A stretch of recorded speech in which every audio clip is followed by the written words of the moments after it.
La curva del tiempo, micro que desentraña la grandeza del deporte venezolano, presenta primera transmisión radiofónica deportiva por Javier González. El domingo 22 de marzo de 1931, cuando en Barranquilla, Colombia, un grupo de exiliados venezolanos, pequeño pero un grupo importante, firmaba lo que se conoció luego en la historia como el Plan de Barranquilla, programa de acción para la lucha contra el régimen dictatorial de Juan Vicente Gómez, del general Gómez. En la ciudad de Caracas, ese día se transmitía por primera vez a través de la radio un evento deportivo.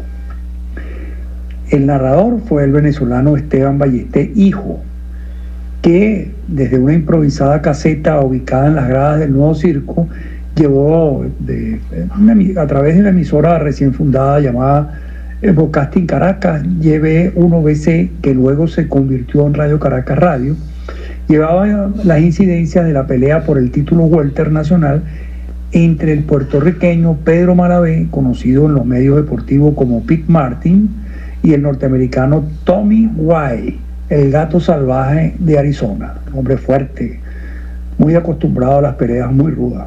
Un mes más tarde, la mañana del 26 de abril, el propio Ballesté narró por primera vez en el país, también por la Broadcasting Caracas, los acontecimientos de un emocionante juego de pelota entre los eternos rivales de entonces, las poderosas novenas del Royal Criollo y Magallanes, efectuado en el legendario Estadio Capitalino de San Agustín, parque denominado años más tarde, en los años 40, Estadio Cerveza Caracas.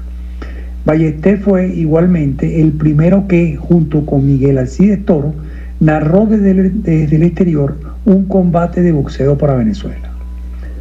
Este acontecimiento sucedió la fría noche del 22 de diciembre de 1939, cuando se transmitió en vivo por Radio Caracas Radio, desde el Madison Square Garden de Nueva York, la pelea entre el venezolano Simón Chávez, mejor conocido o popularmente conocido como el Pollo de la Palmita, y el norteamericano Pete Descalzo, quien ganó por decisión unánime.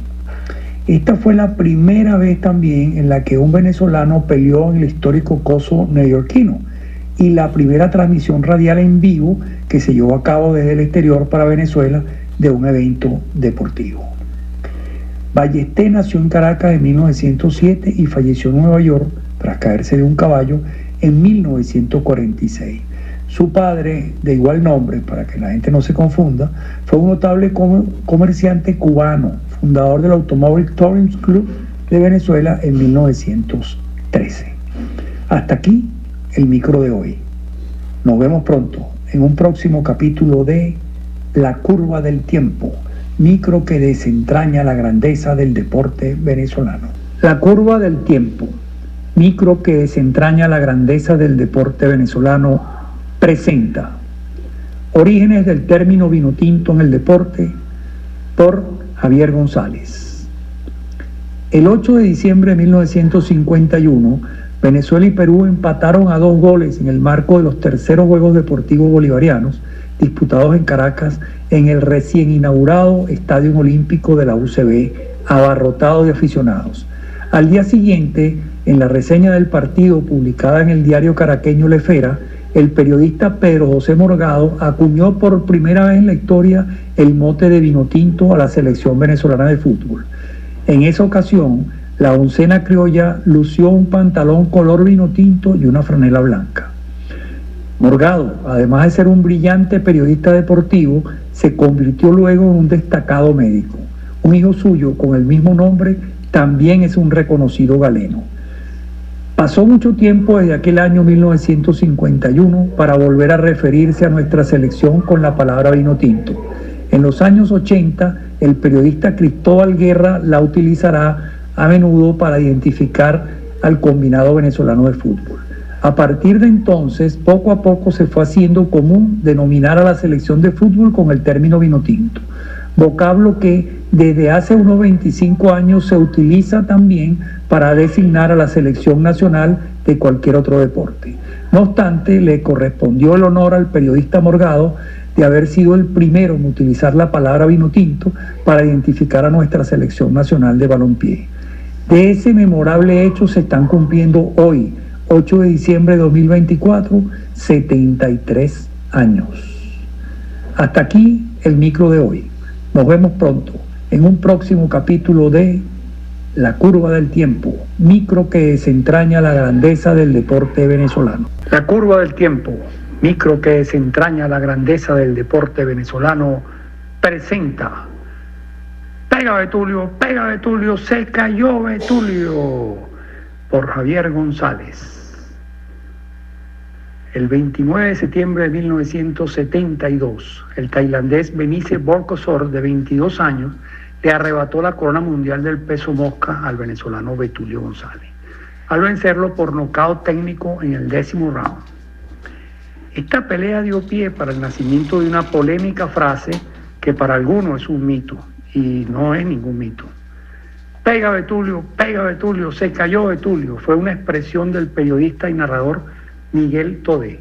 Muchos afirman incluso que Betulio jamás fue derribado durante su carrera, y mucho menos, por supuesto, en esa pelea de Borkosor. Lo cierto fue que la histórica expresión tuvo su origen en ese combate del 29 de septiembre, cuando el peleador zuliano realizó su cuarta defensa del título mosca ante el tailandés. Todé fue el único que transmitió en directo, desde Tailandia y a través de Radio Rumbos, el combate para Venezuela. A decir del periodista del Nacional, Ezra Dortolina, el narrador carabobeño desconcertó al público oyente con sus erróneas y exageradas apreciaciones. Aseguró Dortolina, en una nota publicada en la edición del mencionado diario del 30 de septiembre de 1972, que las descripciones que realizó Todé de la pelea fueron muy distintas a las informaciones cablegráficas que llegaban a las salas de redacciones de los medios de comunicación. Hasta el desenlace final, ocurrido en el 10º round, la transmisión radial de Todé daba cuenta de un combate parejo, incluso mostraba cierto optimismo en el triunfo del zuliano. Sin embargo, la realidad era otra. Betulio estaba siendo apaleado por el retador, tanto que el zuliano tuvo que abandonar el combate.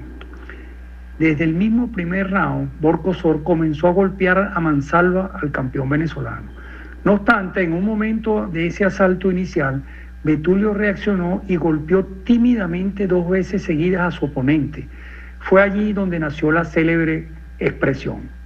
Todé, con su inconfundible tono de voz y su vehemencia, indicó: pega Betulio. Fue cuando el tailandés ripostó con un poderoso gancho de izquierda que envió a la lona al venezolano. Entonces, tras el pega Betulio, vino el se cayó Betulio. Esa frase fue rescatada semanas más tarde por los libretistas del programa del show de José Luis Simón, que transmitía Venevisión los martes a las 8 de la noche, para un sketch donde el humorista José Manuel Díaz Márquez, Joselo, interpretaba a un personaje llamado el Pavo Lucas. Joselo era un apasionado del béisbol y del hipismo. El día de la pelea con Borkosor, en el diario Extra, Joselo escribió una nota que la firmó con el seudónimo del Pavo Lucas y cuyo título era ¿Ese Betulio qué?, donde hizo alargue de las condiciones sobre nuestro boxeador. Posteriormente, en el programa El Show de José Luis Simón, en el sketch del Pavo Lucas, surgió la frase que se popularizó rápidamente: pega Betulio, se cayó Betulio. Hasta aquí el micro de hoy. Nos vemos pronto en un próximo capítulo de La Curva del Tiempo, el micro que desentraña la grandeza del deporte venezolano.